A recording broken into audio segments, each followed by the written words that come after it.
میرے پاس ایسا کوئی ذریعہ نہیں تھا میں ان کو روک سکتا۔ بادشاہ نے کہا، خیر دیکھا جائے گا، لیکن شہزادے کی واپسی تک تم یہاں سے نہیں جا سکو گے۔ پھر اس نے کوتوال کو حکم دیا کہ اس کو اپنی نگرانی میں رکھو۔ اس کے بعد بادشاہ بڑی سراسیمگی کے عالم میں محل کی طرف چلا اور درہم برہم ہو گیا۔ شہزادہ ظفر گھوڑے پر سوار ہو کر گھوڑے کو اتارنے کے لیے مختلف قلعوں کو گھمانے لگا، لیکن جوں جوں وہ پرزوں کو ہلاتا بلندی بڑھتی جاتی، یہاں تک کہ بڑے بڑے پہاڑ ریت کے ذرے معلوم ہونے لگے۔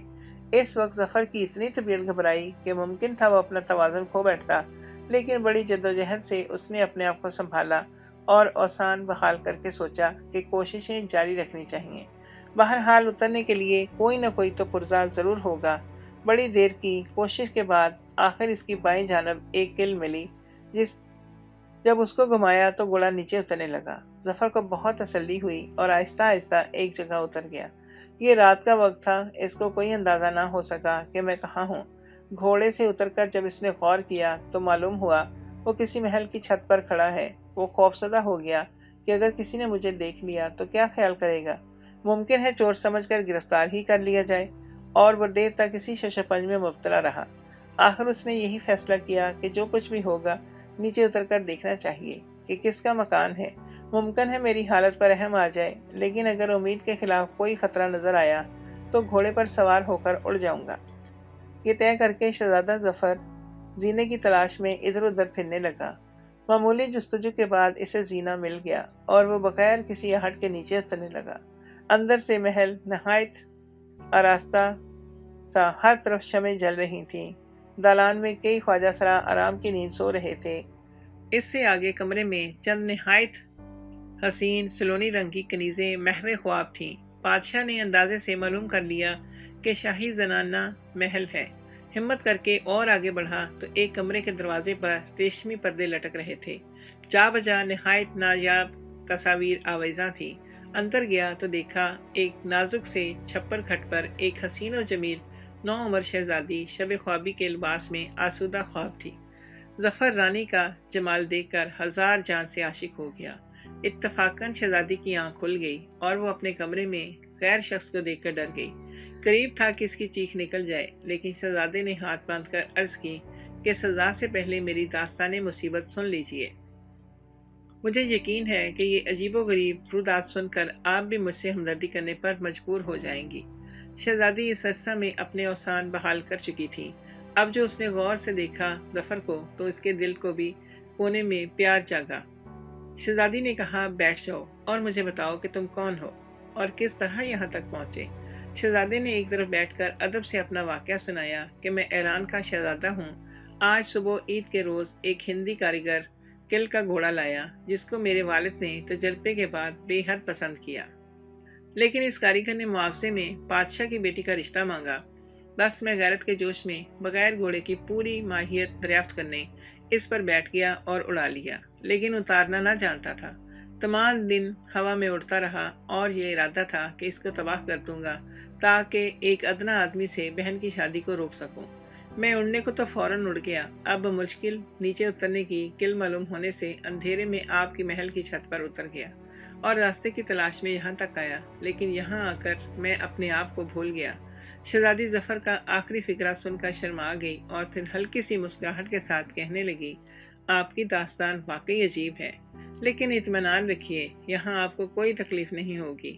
میں صبح آپ کا مشینی گھوڑا بھی دیکھوں گی۔ اس کے بعد اس نے اپنی خاص کنیز کو جگایا اور سب حال بیان کر کے یہ بھی کہہ دیا کہ اس شہزادے کو میں پیاری لگی ہوں، چند روز مہمان رکھوں گی، اس کا راز کسی پر ظاہر نہ کرنا۔ کنیز نے اٹھ کر اسی وقت شہزادے کے لیے کھانا وغیرہ تیار کیا۔ شہزادہ ظفر کھانا کھا چکا تو ایک الگ کمرے میں اس کے سونے کا انتظام کر دیا گیا۔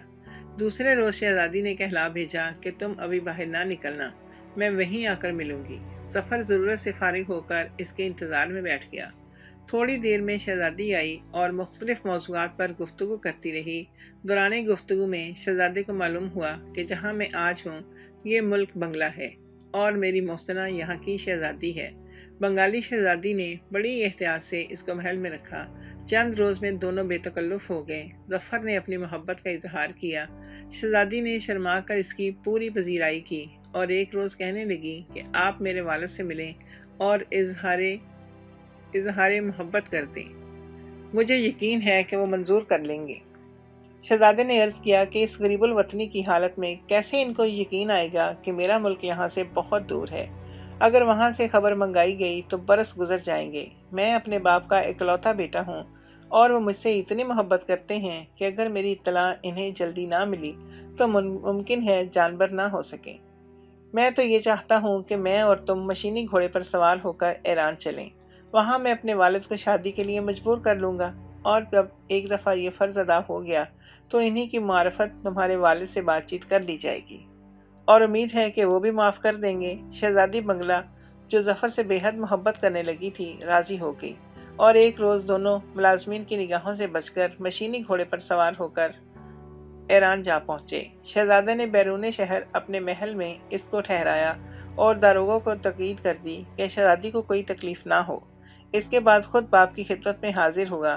شاہ ایران بیٹے کے واپس جانے سے بہت خوش ہوا۔ جشن عام کا حکم دیا گیا اور ہندی کاریگر کو بھی چھوڑ دیا گیا۔ ظفر نے اپنی ساری داستان سنائی اور عرض کی کہ شہزادی کو پورے اعزاز سے شہر میں لایا جائے۔ شاہ ایران نے اسی وقت حکم دیا کہ شہزادی کو نہایت آرام سے لائیں۔ ظفر عمرہ وزراء کو لے کر اس کے استقبال کو روانہ ہوگا۔ ہندوستانی کاریگر جب چھوٹ کر باہر آیا تو اس کو سب حالات معلوم ہوئے۔ وہ دل میں جلا ہوا تو تھا ہی، سیدھا بیرون شہر محل میں پہنچا اور داروغہ سے کہا کہ کل کے گھوڑے میں کچھ خرابی ہو گئی ہے، مجھے شہزادے نے حکم دیا ہے کہ اس کو درست کر لوں۔ اس نے اجازت دے دی۔ کاریگر محل کے اندر گیا اور شہزادی بنگلہ کو زبردستی گھوڑے پر سوار کر کے لے اڑا۔ ظفر جب وزراء کے ساتھ واپس پہنچا تو گھوڑا اور شہزادی دونوں غائب تھے۔ داروغہ سے حالت دریافت کی تو اس نے ہندی کاریگر کی آمد کا حال سنایا۔ شہزادے نے سر پیٹ لیا اور اسی وقت فقیرانہ لباس پہن کر اس کی تلاش میں نکلا۔ باپ نے ہر چند روکا لیکن وہ نہ مانا۔ راہ سفر کے لیے ایک ڈبیا میں کچھ جواہرات لیے اور ایک سمت کو روانہ ہو گیا۔ کاریگر شہزادی کو لے کر کشمیر کے ایک جنگل میں اترا اور شادی کا خواہش مند ہوا۔ شہزادی نے انکار کیا۔ جب کاریگر کا اصرار بڑھا تو اس نے غصے سے اس کے منہ پر تھوک دیا۔ کاریگر نے غیرت کے مارے آپے سے باہر ہو کر شہزادی کے قتل کا ارادہ کیا۔ اتفاقاً شاہ کشمیر شکار کھیلتا ہوا اس طرف آ نکلا، اور یہ دیکھ کر کہ ایک مرد کسی عورت کو قتل کرنا چاہتا ہے، دور سے ہی اس کو دھمکایا اور وہ کاریگر ڈر کر رک گیا۔ اتنے میں بادشاہ وہاں آ پہنچا اور حال دریافت کیا۔ شہزادی نے سب حال عرض کر کے کہا، یہ مجھے زبردستی بگا لایا ہے۔ کاریگر نے انکار کیا اور کہنے لگا، یہ میری بیوی ہے اور گھر جانے سے انکار کرتی ہے۔ شاہ کشمیر نے ایک غلام کو اشارہ کیا تو اس نے کاریگر کو تلوار کا ایک ایسا ہاتھ مارا کہ وہ وہیں گر کر ختم ہو گیا۔ کشمیر کا بادشاہ، جو شہزادی پر عاشق ہو چکا تھا، اس کو ساتھ لے کر محل کو روانہ ہو گیا۔ شاہ کشمیر شہزادی کے ساتھ محل میں آیا اور اس کی خدمت کے لیے کنیز مقرر کر دی۔ چند روز کے بعد شہزادی کو معلوم ہوا کہ بادشاہ مجھ سے نکاح کرنا چاہتا ہے۔ وہ گھبرائی اور 2-3 دن تک روتی رہی کہ اب میں کیا کروں۔ آخر اس کی سمجھ میں ایک تدبیر آئی۔ چنانچہ شادی سے 1 ہفتہ پہلے ہی وہ بیمار پڑ گئی۔ کپڑے پھاڑ ڈالے، پاس آنے والوں کو بھی مارتی، کبھی کاٹنے کو دوڑتی۔ بادشاہ نے بڑے معالج بلائے لیکن کسی طرح بھی شہزادی کا جنون کم نہ ہوا۔ اسی حال میں کئی مہینے گزر گئے۔ ظفر جب فقیر بن کر شہزادی کی تلاش میں نکلا تو جنگلوں میں پھرتا ہوا خدا کے فضل سے کشمیر ہی آ پہنچا۔ یہاں آ کر اس نے شہزادی کی بیماری کا حال سنا تو خیال آیا، حکیم بن کر اس کو بھی دیکھنا چاہیے، ممکن ہے کہ گوہر مقصود ہاتھ لگ جائے۔ چنانچہ اس نے اپنے آپ کو طبیب ظاہر کیا اور ایک روز دربار شاہی میں جا پہنچا اور عرض کیا کہ میں نے شہزادی کی تکلیف کا حال سنا، اسی لیے آیا ہوں، ممکن ہے میرے ہاتھ سے اس کو شفا ہو جائے۔ بادشاہ نے، جو شہزادی کی صحت سے مایوس ہو چکا تھا، ایک خواجہ سرا کو حکم دیا کہ اس کو مریضہ کے پاس لے جاؤ اور جس طرح کہے تعمیل کرو۔ خواجہ سرا اس کو لے کر شہزادی کے محل میں آیا۔ ظفر نے دور سے ہی دیکھتے پہچان لیا کہ یہ میری ہی شہزادی ہے۔ اس نے سب کو رخصت کر دیا۔ تنہائی میں شہزادی سے کہا، آپ کا خیر خواہ حاضر ہے۔ اس نے نظر اٹھا کر دیکھا اور پہچانتے ہی دوڑ کر سینے سے لپٹ گئی۔ اس کے بعد دیر تک رو رو کر اپنی مصیبت کی داستان سناتی رہی۔ شہزادے نے کہا کہ تم چند روز میں آہستہ آہستہ درست ہو جاؤ گی، پھر میں یہاں سے نکلنے کی تدبیر کروں گا۔ شہزادی نے کہا کہ تمہارا مشینی گھوڑا یہاں خزانے میں رکھا ہے، یہ لوگ اس کے اوصاف سے لا علم ہیں، کسی ترکیب سے اس کو حاصل کرو تو بڑی آسانی ہو جائے گی۔ شہزادے نے کہا سب انتظام ہو جائے گا، پھر اس کو تسلی دے کر واپس آ گیا۔ چند روز علاج ہوتا رہا اور شہزادی آہستہ آہستہ تندرست ہو گئی۔ شاہ کشمیر بہت خوش ہوا اور ظفر کو بہت کچھ انعام و کرام دینے لگا۔ ظفر نے عرض کیا کہ ابھی شہزادی کا مرض پوری طرح ختم نہیں ہوا ہے، یہ غالباً کسی جادو کی سواری پر بیٹھی ہے اور اترتے وقت کسی کی منت پوری نہیں کی گئی۔ جب تک دوبارہ اس سواری پر بٹھا کر اور دھونی دے کر منتر نہ پڑا جائے گا، مرض کے بڑھنے کا خطرہ ہے۔ جو شاہ کشمیر اس نئے طبیب کی قابلیت کا کچھ پہلے ہی معترف تھا، یہ بات سن کر بہت ہی قائل ہو گیا اور لکڑی کے گھوڑے کا ذکر کر کے کہا کہ یہ غالباً اسے جادو کے گھوڑے پر سوار ہوئی تھی۔ چنانچہ اس نے دھونی کا سب سامان منگوا دیا اور وہ گھوڑا بھی لا کر حاضر کر دیا گیا۔ ان سب کو میدان میں لا کر ظفر نے شہزادی کو بلوایا، پھر اگربتی سندل کی دھونی جلائی، اس پر گھی وغیرہ ڈال کر بے مقصد کچھ پڑھ کر شہزادی کو گھوڑے پر سوار کروایا۔ جب دھواں اتنا زیادہ پھیل گیا کہ لوگ قریب کی چیز کو بھی اچھی طرح نہیں دیکھ سکتے تھے، تو شہزادہ خود بھی گھوڑے پر سوار ہو گیا اور ہینڈل گھما کر گھوڑے کو ہوا میں اڑایا۔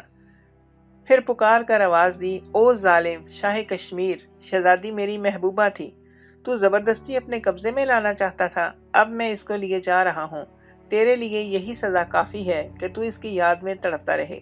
اور اس کے بعد گھوڑے کو بلند کیا اور سب منہ تکتے رہ گئے۔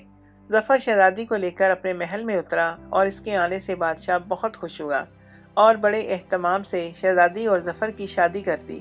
اس کے بعد سب حالات شاہ بنگلہ کو لکھ دیے، وہ بھی مجبوراً راضی ہو گیا اور بیٹی کے لیے کافی جہیز بھیجا اور سب ہنسی خوشی رہنے لگے۔